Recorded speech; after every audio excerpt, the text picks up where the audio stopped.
All right. Well, the next thing that I kind of wanted to touch on a little bit, so they're gonna have the press conferences from Saturday till Tuesday, and I just wanted to riff a little bit on, what you think about the press conference, what we think is gonna be there, etc., etc. So, EA. This one is going to be pretty by the books. They're going to have their Madden, they're going to have their FIFA, they're going to have their, their whole sports block. Yeah. They're going to have a chunk of Star Wars. Star Wars Battlefront 2 recently got announced. I'm sure that'll make an appearance. If the open world Star Wars thing is going to happen, it'll be there too. They're going to announce the next Battlefield game because why wouldn't they release a new Battlefield next year? Why buck the trend? People still buy them. Yeah. I really don't think the open world Star Wars thing, I think, is their best bet at having anything really eye-catching. Yeah. I don't think EA's gonna be throwing any new IPs at us or really blow anybody away at this year's E3. Because, to be perfectly honest, they don't have to. They don't have to really blow anybody away anymore with these announcements. They have these established brands, and people buy them every year. So if you're a big corporation like EA, why would you veer from that trend? Yeah, I mean, that's a pretty solid point. Like you said, people keep buying them. I mean, that's all that really matters to the business at the end of the day. Yeah. So, yeah, I mean, we'll see what happens, but again, EA's press conference, the only thing I would be really looking for there is something in the Star Wars front. Mass Effect Andromeda just came out. I don't think we're going to see, and it unfortunately didn't do great, and from what I've heard, the developers are moving on to different IPs, so I don't think we're going to see anything Mass Effect related, at least for a little while. Yeah. And so the next press conference in order of appearance is Microsoft's press conference. Now, I'm pretty sure the Scorpio is going to be heavily featured there. I can't imagine that would not be the case, yeah. Yeah. Some people are saying they're going to have some VR hardware showing off on the Scorpio.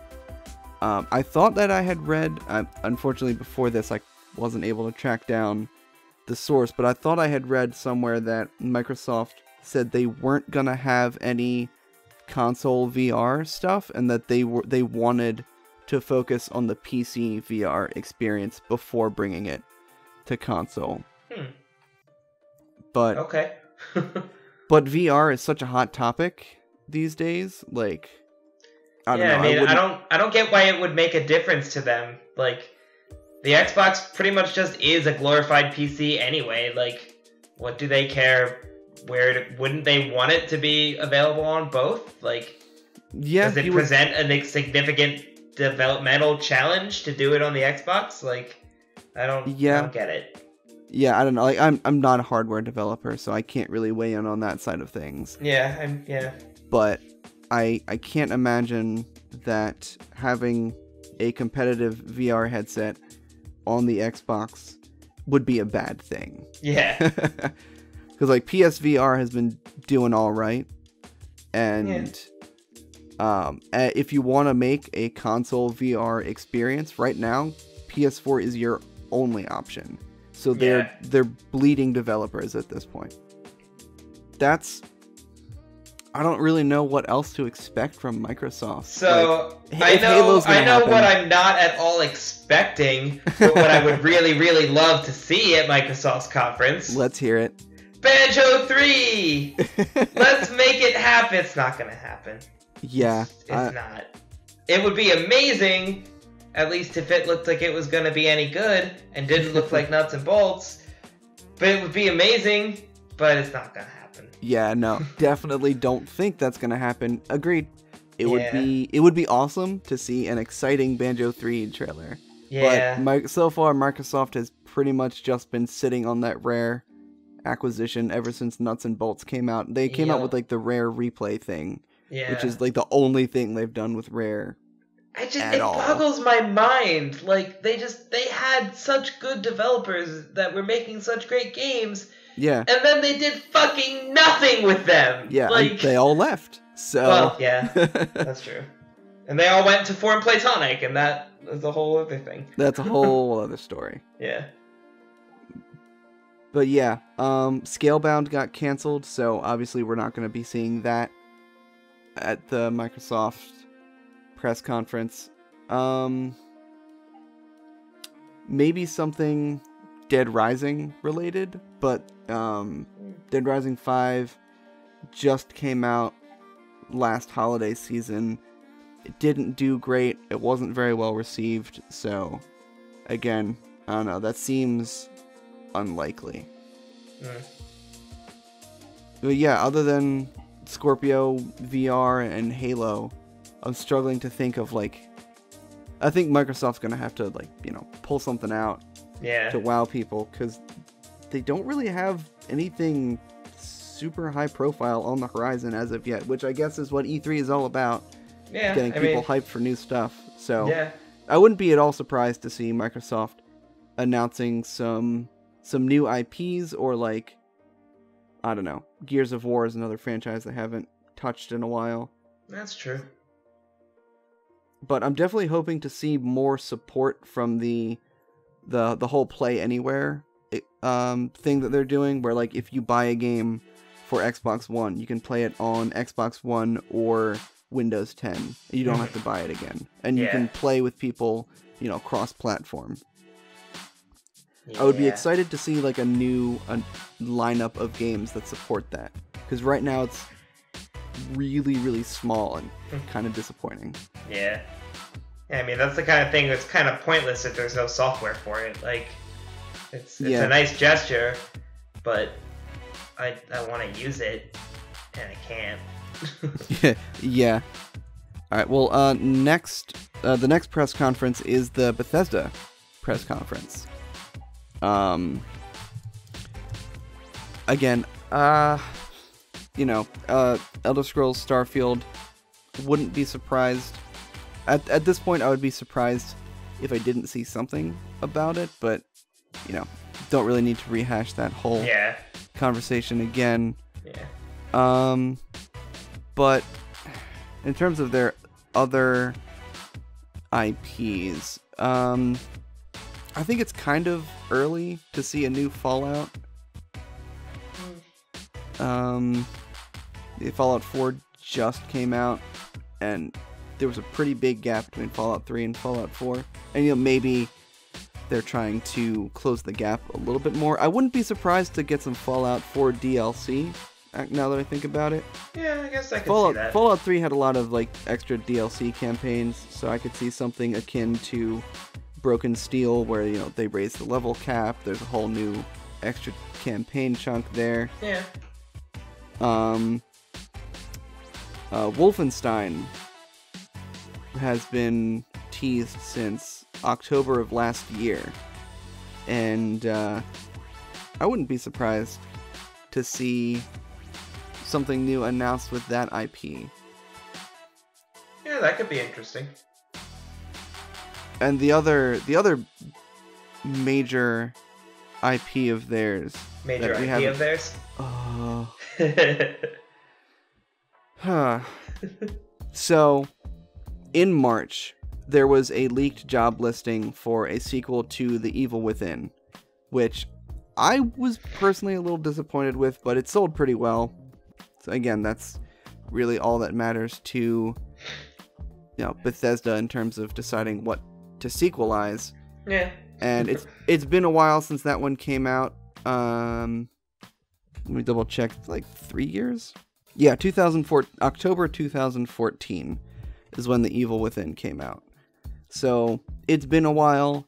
I would say that they probably have been working on a sequel to it for a while now, and at this point, they'll probably have something ready to show.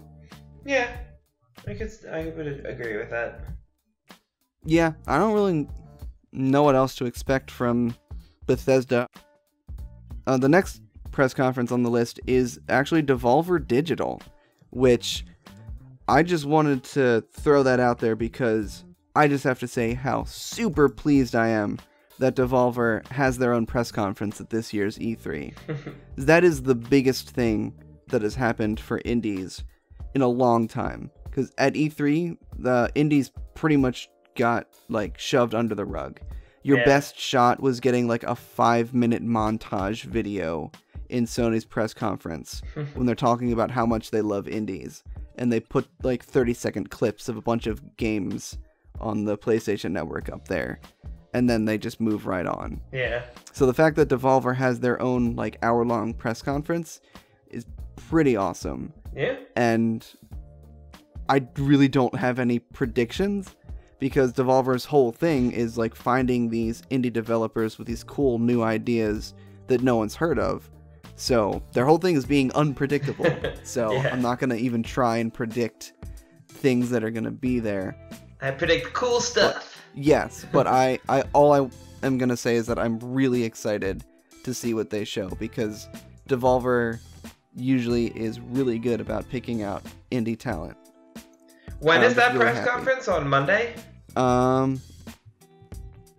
Devolver Digital is Sunday at 10 p.m. Pacific time. So that's even later. Wow, that's rough, yeah. Yeah, so I'm going to be catching the YouTube version of that one come morning. Yeah, that's fair. Yeah. Next up is Ubisoft. They just released the Star Trek, whatever it's called, the VR Star Trek bridge simulator thing. I don't know. And that's been their most recent release. It's done okay. It didn't make it into the top 10 charts, but honestly, I feel like that's more a symptom of it being a VR exclusive game. Yeah. Because at that point, you're dependent not only on people's interest in the game, but also the market penetration of the VR hardware. Right. Which is still a little underwhelming. Yeah. It's growing, and I do think that VR is going to have a large presence in the years to come, but it's a very slow growth because it's very expensive buy-in for people. That's absolutely the case. And, like, I still think, like, so I haven't done VR extensively. Like, I've dabbled in, like, a couple of demos of it here and there, and, like, it's definitely cool, but I think the tech is still just, for me personally, it's just not quite there yet. Like, it just, I don't know, like, I still get, like motion sickness, and, like, it's very, it's still just a little bit off for me, and I think that, between that and, like, the price point and everything of it, is just, I think a lot of people are still hesitant to, like, jump on board with VR. Like, a lot of people are interested, for sure, and people are going to be even more interested in the years to come, but I think that's part of why it still, like, hasn't quite penetrated yet. Sure. Yeah. I do think, so one other thing that could be interesting for Ubisoft's presentation, that whole thing with the Mario and Rabbids that got leaked. That's true. That, I don't know if they would announce that at their press conference or if that would be at Nintendo's direct thing, but that could be, for Ubisoft, that would be really big for them to show, I feel like. It's like, hey, look, we got Mario. Like, that would be, I think that would be an interesting selling point for them, though I don't know if it actually would go that way or if they would show it at Nintendo's. Yeah, it's tough to say, because that does almost feel more like a Nintendo game with the Rabbids than the other way around. Yeah. But I think it really comes down to if it's going to be at the show floor. Because if it's at the show floor, I think it's probably going to be at the Ubisoft press conference, because theirs is like a day or two before Nintendo's. Mm-hmm. Yeah, Nintendo's is on Tuesday and Ubisoft's on Monday. Yeah. So I think. I mean, I think the intent is for it to be at the show floor. Like, with everything that got leaked, they were basically saying, like, okay, June we announce it, surprise at E3. July we really start pushing it, making people want to get this game, and then August we release.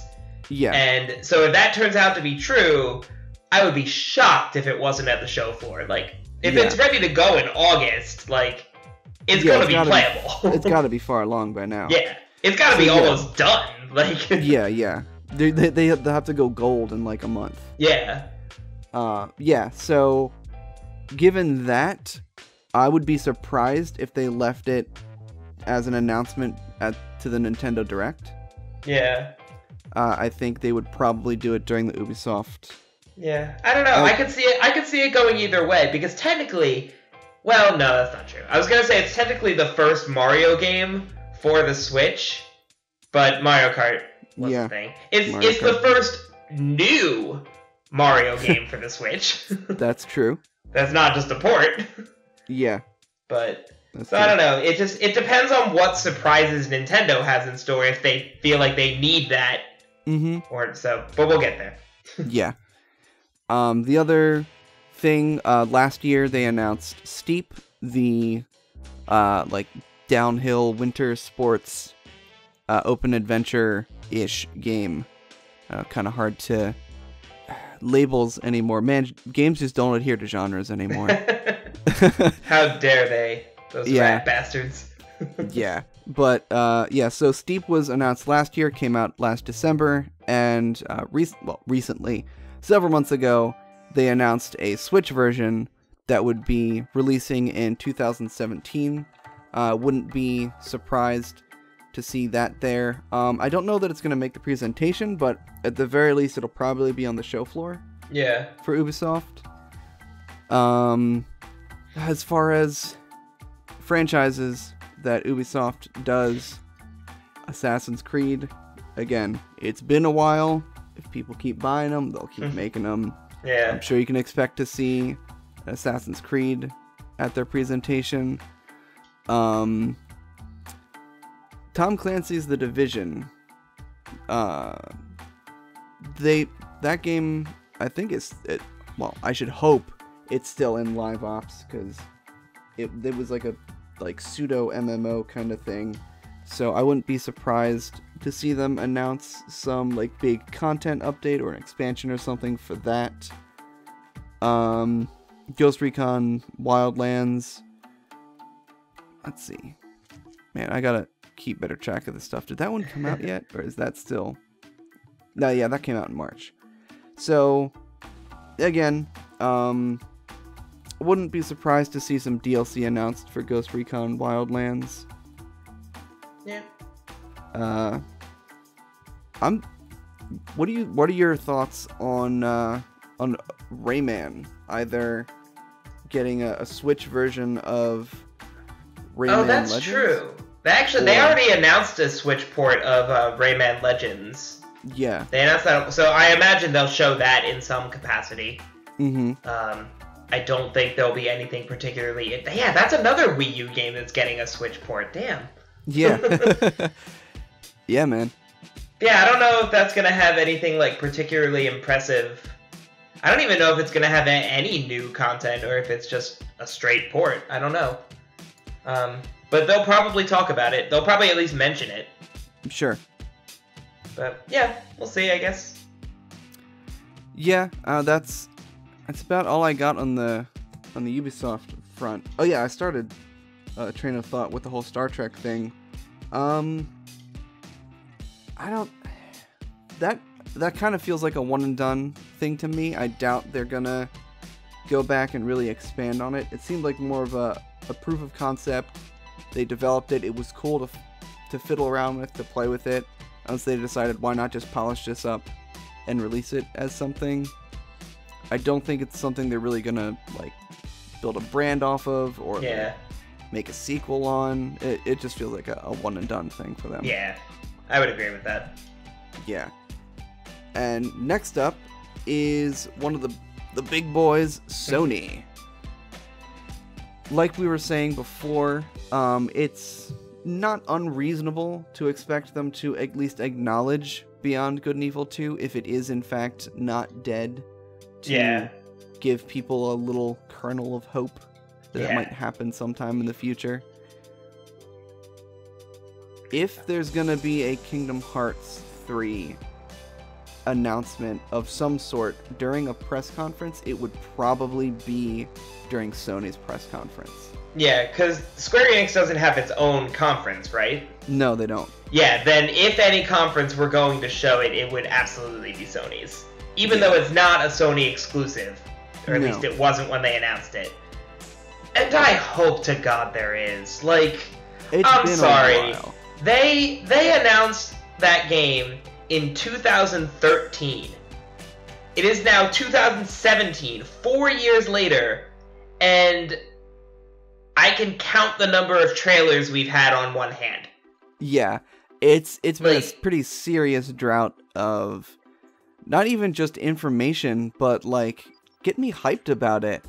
Really? Like, I don't give me new teaser trailers, even if they don't really explain anything about the game. Literally just announce some worlds. Like, they've already done, like, they had the trailers that showed off Tangled and Olympus Coliseum and Twilight Town. They announced Big Hero 6. That's awesome.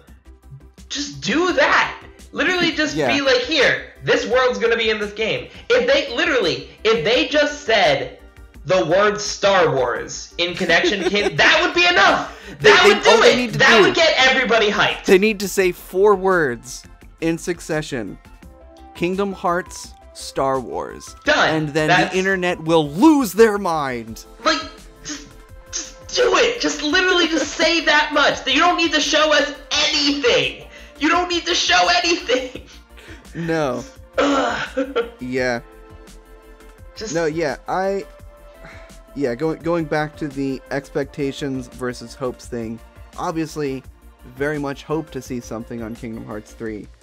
Expectations, I feel like they almost have to. I don't think they're gonna. To prove to people that it's not dead. I don't think they're gonna.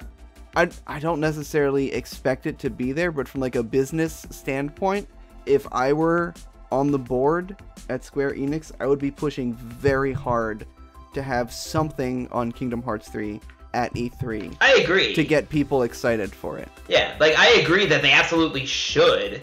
Like, and Nomura's gone on record saying that they announced that game way too early. Like, sure, they should not have announced it until probably 2015 at least.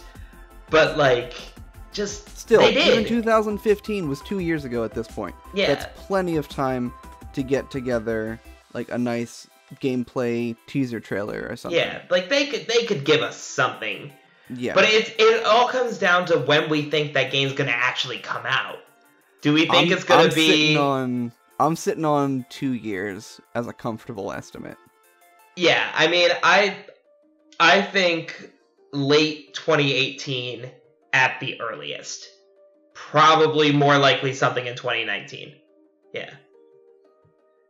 But, and it's frustrating as a fan of the series because there have been so many of these side games that that have all been really good games. And like, I think they don't get as much attention as they should because they don't have a number next to them. And they're not on a home console. Like, but that's part of the problem is like they've released so many games on so many consoles. It's really hard to keep track of everything, and the story is convoluted enough as it is. Like, yeah, they've really kind of muddled everything. Yeah, like it just before 2, when 2 came out, it was very simple. You had Kingdom Hearts 1, you had the little spin-off side game on the Game Boy Advance, which you could probably safely skip, and you had 2, and it was great. Everything was happy, everything was good. And then, yeah, but like, my point in bringing that up was like, a lot of people probably feel that like, they're wasting development time on these games when they could just be making 3. Well, I don't agree with that. My understanding of that, at least, is that the core development team from Kingdom Hearts 1 and 2 was working on Final Fantasy 15 for many, many, many years while that game was being developed for like 10 years. Yeah. So my understanding, and this is me like kind of reading between the lines a little bit, is that I'm sure they probably had other developers work on those in-between games. And the big reason that those in-between games probably exist is because the development team that they wanted to use for Kingdom Hearts 3 was busy. They were working on a different game, but they didn't want the Kingdom Hearts franchise to dry up, so they started making all of these little side games and side stories and things. Yeah. I think you're absolutely right, but I think the problem is, well, there's two problems with that. A lot of people don't know that. Like, a lot of people that don't really follow it very closely, but, like, were into it when 2 came out, they have no idea that that's the case. And, like I said, the fact that, like, the people that do know about the side games, like, they're on all sorts of different consoles. Like, at the very least, if they were going to do that, they probably should have done it on, like, at least just stick with Sony's hardware. Like, don't put, like, half your titles on the PSP and half of them on the DS and another one on the 3DS. Like, and to be fair, they have tried to rectify that with the HD compilation. Sure. But it's messy. It's silly. Yeah, So that's where Kingdom Hearts sits. Yeah. In my estimation. Yeah, that Sony conference kind of segued into just Kingdom Hearts, but yeah. Kind of on that same Square Enix wavelength. I'm sure a lot of people are expecting to see Final Fantasy VII Remake. Honestly, I would be very surprised. I'm not counting on that. If there was anything on that. I'm sure there'll be an acknowledgement of it, and maybe some sort of teaser, but that's it. Yeah, but the reason that I say I'm very, very doubtful that we'll see anything on that this year is because Square Enix just recently, in the past couple of weeks or so, moved the development of Final Fantasy VII from an external developer to in-house. And to me, that says that Square Enix was not happy with the state of that game. And they don't trust that developer anymore, and they're assuming direct control of this development process. Yeah, that definitely does not bode well for which the means developer that or for the game is not ready to show to the public at all. Yeah. And they're not going to let us anywhere near that for at least a year. I would absolutely agree with that. Just that's a darn shame. Like, I kind of feel bad for the developer, because it's like I do, and I do, well, I mean, like, you know, and anybody in the industry has been there. You know, you're working on something, it just doesn't come together. Yeah. Contract falls through, the client's not happy. You had different expectations, yada yada. It can stem from a number of reasons aside from just, you know, the developers not being good enough. Right. That's not necessarily the case. Right. You know, if they have different expectations of what it should be, they can't see eye to eye on things. They're butting heads about features and designs and that kind of thing. You know, I totally get that now. Yeah. I've been there. I've had projects canceled plenty of times. Mm. But, you know, I kind of feel for them, but at the same time, like, it's nothing new. Well, that's definitely true. I'm sure that they'll do fine. I'm sure they'll bounce back. Yeah. Well, this is running a bit longer than I was expecting, actually, but, yeah, as far as Sony goes, I don't know. Maybe like a version 2.0 of the PSVR headset is my only other thoughts on that. Maybe just like a hardware update kind of thing. Maybe that Crash Bandicoot remake they were doing. Oh yeah, Crash Bandicoot might be there. Yeah, I don't know. But I don't really have a whole lot more. Yeah. On Sony. Thanks for watching, everybody. Make sure to click that subscribe button to stay current on all things DoPlay. If you really like us, why not support us on GameWisp? We've got lots of awesome rewards for our subscribers, including early access to our videos and exclusive content. Thanks. Catch you guys next time.